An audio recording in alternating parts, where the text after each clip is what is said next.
Hi Archers! Since the staff and spear have been released, I've been doing a lot of testing and research to find out how strong they are and if they are stronger than our current weapons. In this video, we'll be figuring out what weapons would suit you best. I'll be comparing the staff and the spear to each other and to older weapons. In this video, I'll be showing you pros and cons of the staff and spear, the damage numbers for each weapon, and a comparison of all the weapons. My name is Teeds and I make many Archero videos from guides, gameplays, and more. Please do subscribe and click the bell for more Archero content. I'd like to preface this by saying, play what you love most. There is no best weapon, only the best weapon for you. Everyone has different tastes and play style. Play what you find the most fun. As Skylar said, RNG and the right skills is a true deciding factor in damage per second. Each weapon has its own perks and situational advantages. With that, let's begin. I did various test runs with the staff and spear. First, to figure out how much damage they did, I had to find out how fast the weapons are. We have the numbers for all the other weapons thanks to Trending Hobbit. I believe he obtained these numbers through the source code. I have no idea how to access that, so I had to figure it out myself. Please do keep in mind that these may not be exact, but more of a rough estimate. Here are the old weapons from fastest to slowest. The Saw Blade is the fastest with 2.6 speed. Death Scythe is the slowest with 1.43 speed. I went frame by frame and also counted the attacks in a 30-second footage. From my research, the spear has a 1.63 attack speed and the staff has a 2.0 attack speed. Remember, these are just the rough estimate. This makes the staff the second fastest weapon in the game and the spear the second slowest weapon in the game. There are some things to keep note of. The staff's first projectile is delayed because that's just how the staff works. The projectile is placed on the ground before it moves. Then once your hero moves, the last projectile in the ground will move. I did not include the first place projectile in the attack speed. And the spear, even though it is the second slowest weapon in terms of animation, it has the fastest projectile speed. It's almost instant. I did another comparison between the fastest weapon, Saw Blade's projectile, versus the spear. The spear only took 2 to 3 frames to hit an enemy, while the Saw Blade took 7 frames. The spear has the fastest projectile speed in comparison to all these weapons. There is almost no travel time with the spear, which means it also has a lower chance of missing an enemy. Even though it's the second slowest weapon, it definitely doesn't feel like it with its fast projectile speed. Now let's have a look at the damage numbers. These numbers are without abilities. It's just the raw attack. We will not be looking at numbers of abilities because RNG is random. I will include that in guide-specific videos. Do keep in mind that raw damage is not everything. Attack speed, knockback, projectile speed, epic effects play a role as well. These calculations do not include crit and crit rate. I base these numbers off my level 20 Archero, and all weapons are level 1 common. Here are the old weapons ranking from highest to lowest in terms of damage per second. We will call it DPS for short. The Tornado has the highest DPS, the Brave Bow has the lowest DPS. Now let's factor in the staff and spear. Here is a table I put together which calculates the DPS and the damage per minute based on the damage modifier, base damage, and attack speed. Remember, these are calculated with a level 20 Archero using level 1 common weapons. This places the staff in 4th place and the spear in 5th place. Don't let these rankings scare you. Even though the Tornado is highest in DPS, in my opinion, I find it pretty weak late game. I only find the Tornado strongest in the early chapters. This is just my experience and opinion. You do not have to agree with me. I put a table together based on my level 20 Archero with level 40 epic weapons as well. At this point, you'll have to consider your epic abilities.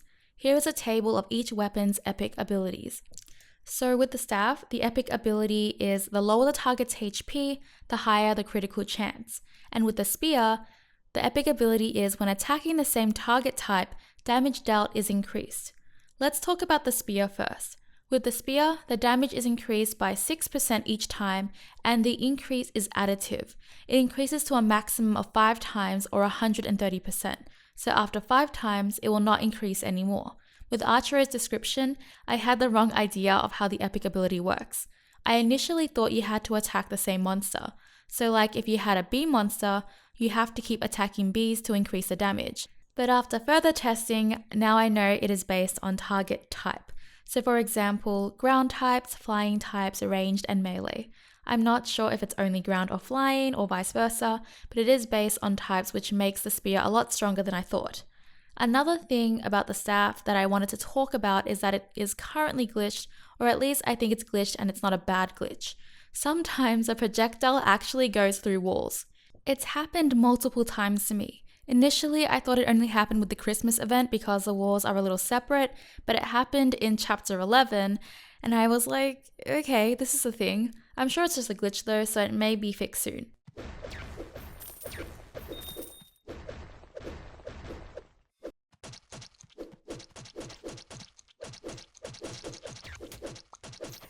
Now going to the staff's epic ability. It's pretty impossible for me to figure or test this one out without looking into the source. I would have to run so many tests and I don't think it's worth it, but the epic ability is a strong ability even if I don't have the numbers. Both of these epic stats are strong, especially for bosses as well, if you compare it to the scythe where the epic ability is useless. That is a perfect example of each weapon having their own perk. Before I get into the pros and cons for the staff and spear, I want to talk about the staff is the strongest weapon claim. It's popping up a lot and no doubt this weapon is very strong. However, this is based on my opinion and the numbers I'm getting from the raw damage. I don't find it strong alone unless it has certain abilities like diagonal arrows. With diagonal arrows, it can be very strong, but it's still circumstantial and depending on your positioning. With diagonal arrows and its homing missile effect, all 3 arrows can hit the same target. And if you have more arrows like diagonal arrows times 2, even better. But for this to work, you have to either be extremely close, which I don't recommend in most cases because that usually puts you in bad positioning, or you have to be far away enough or at a certain distance to allow the projectiles to curve, because the projectile does curve a little bit depending on where the target is. This weapon also does not do well with front arrow if you're going with the multiple arrow route.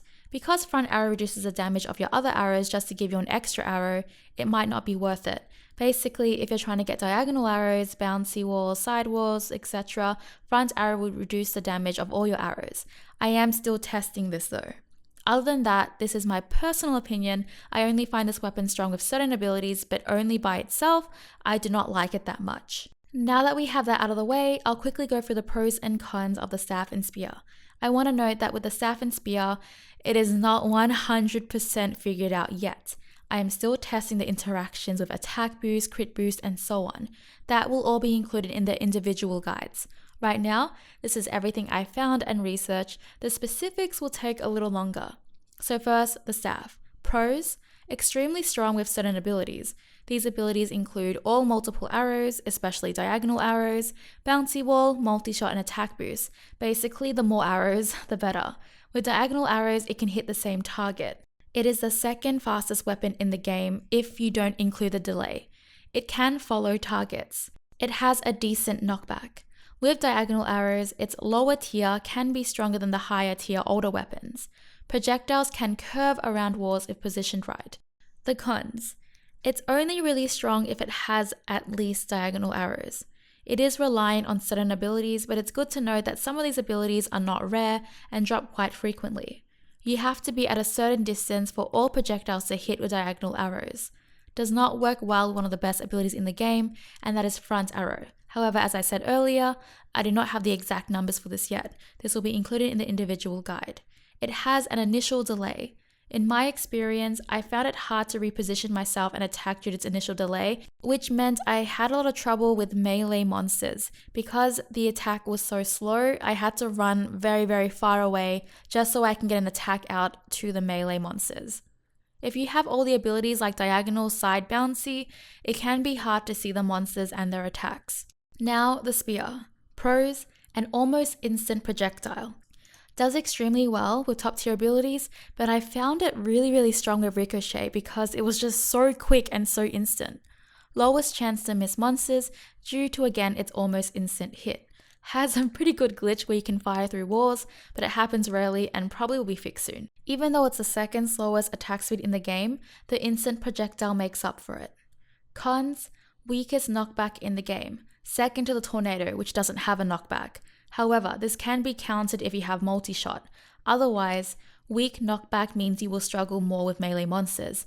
I do find myself having to reposition frequently if I can't kill the melee monsters quickly.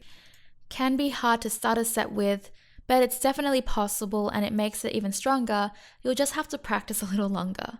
I will leave a link for the old weapons guide if you'd like to see the pros and cons of the older weapons. But in conclusion, I find that the spear and staff are both stronger than all the older weapons. I am currently using a level 24 epic spear, and it feels a lot stronger than my level 50 perfect epic death scythe. The death scythe is producing higher DPS, but the feel of the spear paired with starter stepping and certain abilities feels so much stronger and much smoother. In conclusion, part 2, after playing with both weapons, I actually prefer the spear over the staff. Both weapons are strong, and on that note, please keep in mind that all weapons are strong in their own way, it's just what you prefer. The strongest weapon will always be the one you like the most, otherwise you'll experience burnout. Do not force yourself to use a weapon that you're not really feeling. The reason why I chose the spear over the staff is because I like the feel of the spear, I like having to rely less on ability RNG, and its instant projectile feels so good. With that, what weapon do you prefer? I'm still working on the individual weapon guides. I may make a more in-depth comparison between the staff and spear on their own once I have figured out the interactions. But other than that, I thank you very much for watching. Please do subscribe and click the bell to be notified for the next weapon guides and much more. Any comments and likes would be super rad. Happy New Year, and I hope to see you again for the next one. Bye!